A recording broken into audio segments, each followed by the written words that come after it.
And welcome back to another vlog. ये देखो guys, मौसम देखो एक बार यार, क्या सुंदर हुआ है।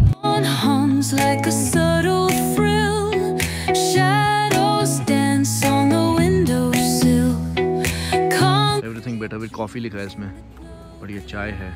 सो गाइस, हमने गाड़ी यहाँ पे लगा दी और गाड़ी भी बहुत गंदी हुई यार।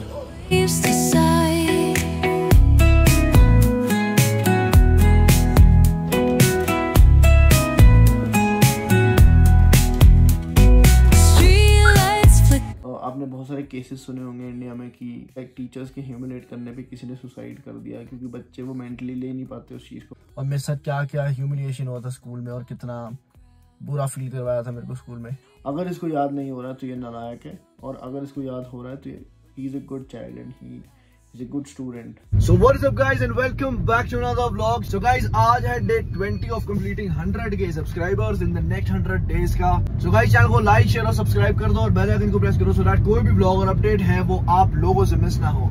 So guys, दिन की शुरुआत हो चुकी है और guys एक और चीज, हमारे 100 दिन के अंदर 1 लाख सब्सक्राइबर्स पूरे हो जाएंगे। So don't forget to subscribe। और दिन के बज रहे हैं 11, 11:30, 12 बजने वाले होंगे और अब जाकर मैं उठा हूँ और हम जा रहे हैं चाय पीने। और आपको मैं मौसम दिखाता हूँ कि क्या सेक्सी हुआ है शिमला में भाई, मजा आ गया इस मौसम को देख के भाई। ये देखो गाइस, मौसम देखो एक बार यार, क्या सुंदर हुआ है, एकदम धुंध धुंध, बादल बादल और बहुत ही बढ़िया, अमेजिंग, मजा आ गया। ये देखो, तो अभी चाय पीते हैं और फिर दिखाता हूँ मैं आपको क्या बनता है अभी। सो गाइस, हमने गाड़ी यहाँ पे लगा दी और गाड़ी भी बहुत गंदी हुई यार, इसको ना साफ करवाना पड़ेगा, एक तो टाइम नहीं लगता भाई।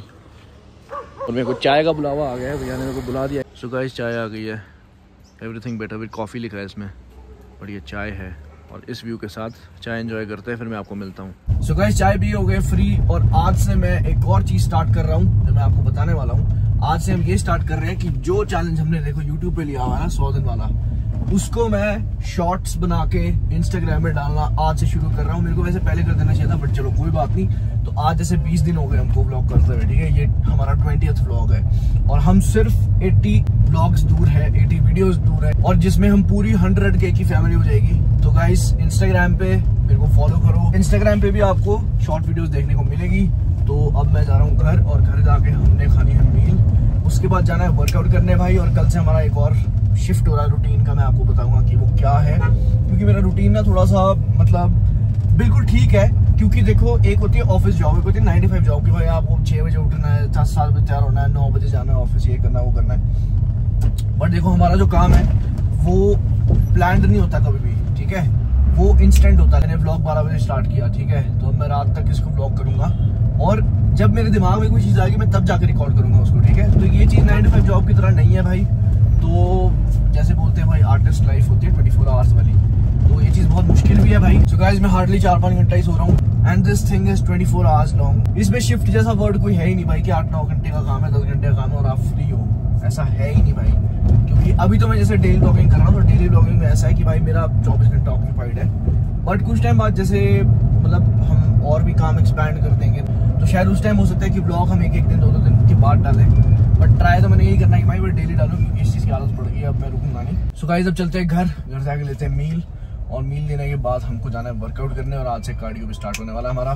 तो चलते हैं और मैं दिखाता हूँ आपको आज की मील क्या होने वाली है। सो गाइस, ये रही हमारी हाई प्रोटीन मील जिसमें 100 ग्राम चिक पीस, इससे हमको 20 ग्राम प्रोटीन मिलेगा, 2 चपाती और 6 होल एग्स। गाइस, शाम हो चुकी है और शाम के बज रहे हैं 6:30 नहीं 7 से भी ऊपर हो गए, 7:30 हो गए। मैं निकल पड़ा हूँ वर्कआउट करने, हमने थोड़ा सा रेस्ट किया मील लेने के बाद। और गाइस, जल्दी से जाके मुझे इंस्टाग्राम पे फॉलो कर दो क्योंकि सारी मेरी शॉर्ट वीडियोस वहाँ पे आनी शुरू हो गई है। फेसबुक, दोनों जगह फॉलो करो सो दैट आपको वहाँ पे भी अपडेट्स आते रहे। और मेरे यूट्यूब के जो शॉर्ट्स जो मैं इंस्टा पे भी डाल रहा हूँ वो फेसबुक पे भी आ रहे हैं। सो हम यूट्यूब, इंस्टाग्राम, फेसबुक तीनों जगह ऐसे स्ट्रॉन्ग होने चाहिए।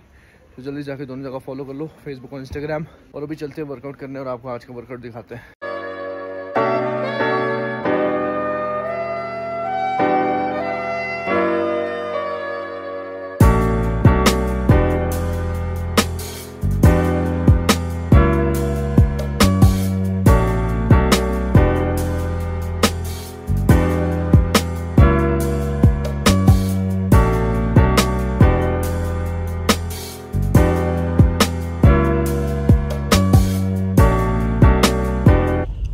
सो गाइस मैं ट्राइपॉड भूल गया था एक्सयूवी में, तो इससे ट्राइपॉड निकालते।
सो गाइस वर्कआउट हो गया कंप्लीट और अब मैं जा रहा हूँ घर। आज मैं आपको अपनी 9th क्लास की स्टोरी बताने वाला हूँ कि मैं 9th क्लास में फेल कैसे हुआ था और मेरे साथ क्या क्या ह्यूमिलिएशन हुआ था स्कूल में और कितना बुरा फील करवाया था मेरे को स्कूल में। तो अभी चलते हैं घर जाके डाइट खाते हैं और फिर मैं आपको बताता हूँ कि मेरे साथ 9th क्लास में क्या हुआ था।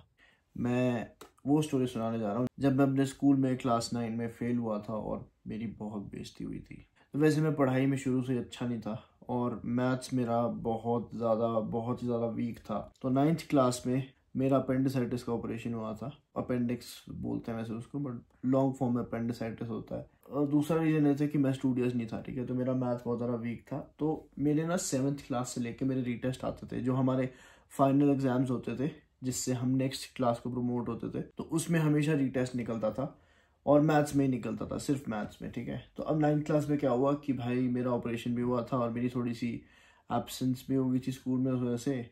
चलो वो भी छोड़ो, मतलब मेरे से पढ़ाई ढंग से होती नहीं थी। तो गाइज हुआ ऐसा कि मैं 9th में हो गया फेल और मेरे रीटेस्ट हुए कम से कम 4 भाई।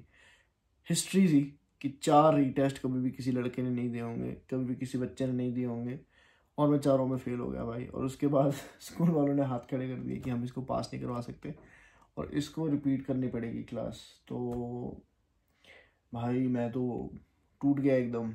बेकार है भैया, मैं तो टूट गया मैं तो, अब खत्म हो गया यार मैं तो। बिखर गया था मैं तो यार, क्योंकि इतनी स्ट्रेंज चीज़ हो गई थी मेरे साथ कि यार मेरे को 9th क्लास रिपीट करनी पड़ेगी। मैं फेलियर हूँ और मैं फेल हो गया हूँ, तो मेरे लिए बहुत बड़ी बात थी। मेरी फैमिली ने मेरे को इतना कुछ बोला नहीं, बट थोड़ा बहुत तो यार चलो फैमिली बोलती है जब ऐसा कुछ होता है। तो उसके बाद मैंने ट्राई किया कि मैं किसी और स्कूल में स्विच कर लेता हूँ, क्या पता वो मेरे को क्लास 10 में ले ले। बट कोई भी स्कूल रेडी नहीं था मेरे को क्लास 10 में लेने के लिए। फाइनली मैंने डिसाइड किया कि चलो कोई बात नहीं, हम क्लास 9 को रिपीट कर लेते हैं। तो अब मैं अपने जूनियर्स के साथ क्लास 9 फिर से रिपीट कर रहा हूँ। अब मेरे साथ क्या होता है कि मेरे जो जूनियर्स होते हैं वो मेरे को चिढ़ाने लग जाते हैं, और जो मेरे से आगे निकल गए होते हैं, जो 10th क्लास में प्रमोट हो गए होते हैं, वो मेरे को चिढ़ाने लग जाते हैं। और उसके बाद मेन बात ये है कि जो मेरे टीचर्स हैं वो भी मेरे को चिढ़ाने लग जाते हैं भाई। वो इतना ह्यूमिलिएट करते हैं मेरे को स्कूल में एक दिन तो एक टीचर ने, एक इंग्लिश की टीचर थी, मैं नाम नहीं बोलूँगा, तो उन्होंने एक दिन इतना बुरा बोल दिया मेरे को कि ये तो ऑलरेडी फेल हुआ है, तो इसको साइड में बिठाओ, इसको अकेले बिठा दो। तो उस टाइम मैं इतना कुछ बोल पाया नहीं उस टीचर को, तो मैं चुपचाप से घर आके मैं रोने लग गया था और अकेले में रोया था बाथरूम में, मेरे को भी तो याद है। यार कहने का मतलब ये है, कभी भी किसी बच्चे को ना उसको उसकी इंटेलिजेंस के बेसिस पे जज नहीं करना चाहिए, क्योंकि हर एक इंसान का दिमाग अलग होता है। तो मैं ये चीज़ इसलिए बोल रहा हूँ क्योंकि वो ह्यूमिलिएशन बहुत बुरी होती है, और वो आपने बहुत सारे केसेस सुने होंगे इंडिया में कि टीचर्स के ह्यूमिलेट करने पे किसी ने सुसाइड कर दिया, क्योंकि बच्चे वो मेंटली ले नहीं पाते उस चीज़ को। बट मैं बहुत स्ट्रांग था उस टाइम पे कि मैंने इतना उस चीज़ को अफेक्ट नहीं होने दिया, और मैंने सोचा कि चलो यार मेरी गलती थी, मैं फेल हुआ तो कोई बात नहीं, मेरे को सुनना भी पड़ रहा है, कोई बात नहीं। मेन बात यह है कि अगर कोई भी पेरेंट या कोई भी टीचर इस ब्लॉग को देख रहा है, इस वीडियो को देख रहा है, कभी भी किसी बच्चे की इंटेलिजेंस पे उसको जज मत किया करो। और आई विश ये चीज़ मैं उस टीचर को आज बोल पाता, बट अब कोई फ़ायदा तो है नहीं, ये बहुत पुरानी बात है। बट हर एक इंसान का दिमाग अलग होता है, हर एक इंसान में स्किल अलग होता है। कोई एक बच्चा म्यूज़िक में अच्छा हो सकता है, दूसरा बच्चा किसी स्पोर्ट्स में अच्छा हो सकता है, तो सबकी स्किल्स अलग होती है भाई। मैं इस एजुकेशन सिस्टम को चेंज करके रहूँगा कुछ टाइम के बाद, कि बच्चे को जिस चीज़ में इंटरेस्ट है उसको वही काम करवाया जाए। हमसे स्कूल में क्या करवाते थे कि हमसे ज़बरदस्ती पढ़ाई करवाते थे, हमारी मेमोरी चेक करते थे कि इसको कितना याद होता है। अगर इसको याद नहीं हो रहा है तो ये नालायक है, और अगर इसको याद हो रहा है तो he is a good child and he is a good student.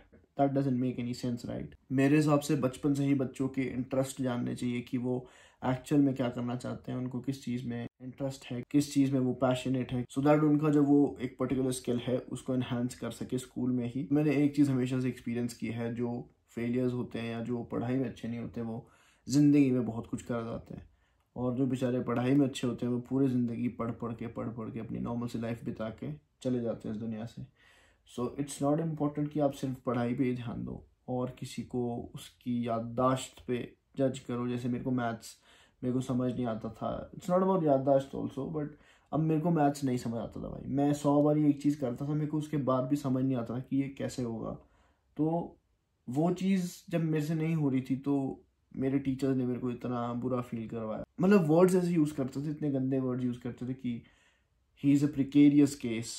मेरे को वो वर्ड भी नहीं पता था, मेरे को आज भी पता नहीं है कि क्या वर्ड होता है। जो पेरेंट टीचर मीटिंग्स होती थी तो उसमें बाकी बच्चों के पेरेंट्स अलग बुलाते थे और मेरे पेरेंट्स अलग बुलाते थे, क्योंकि मैं एक फेलियर था, ठीक है, और मैं 9th में रिपीट कर रहा था। तो मेरे को बोलते थे गॉन केस और बोलते थे प्रिकेरियस केस, जैसे कि मेरे को कोई एक बीमारी होगी जो कि बहुत ही अलग है इस दुनिया से, और मतलब बहुत बुरी चीज़ है किसी को ऐसे फील करवाना जस्ट बिकॉज वो फेल हो गया है। तो कोई भी पेरेंट या फिर कोई भी टीचर इस ब्लॉग को देख रहा है तो प्लीज़ अपने बच्चों के साथ ऐसे बिहेव ना करें। मेरे साथ तो उस टीचर ने कर लिया था, बट ऐसा किसी के साथ भी नहीं होना चाहिए। मैं चाहता हूँ कि ये चीज़ किसी के साथ भी ना हो, तो प्लीज़ किसी भी बच्चे के साथ ऐसा ना करें, क्योंकि उसके दिल को ठेस पहुंच सकती है, उसको बहुत बुरा लग सकता है। सो गाइज, इस ब्लॉग को यहीं पे एंड करते हैं। मैं आपसे कल मिलता हूँ डे 21 में। तब तक अपना ध्यान रखो, अपनी फैमिली का ध्यान रखो और जिंदगी में आगे बढ़ते रहो।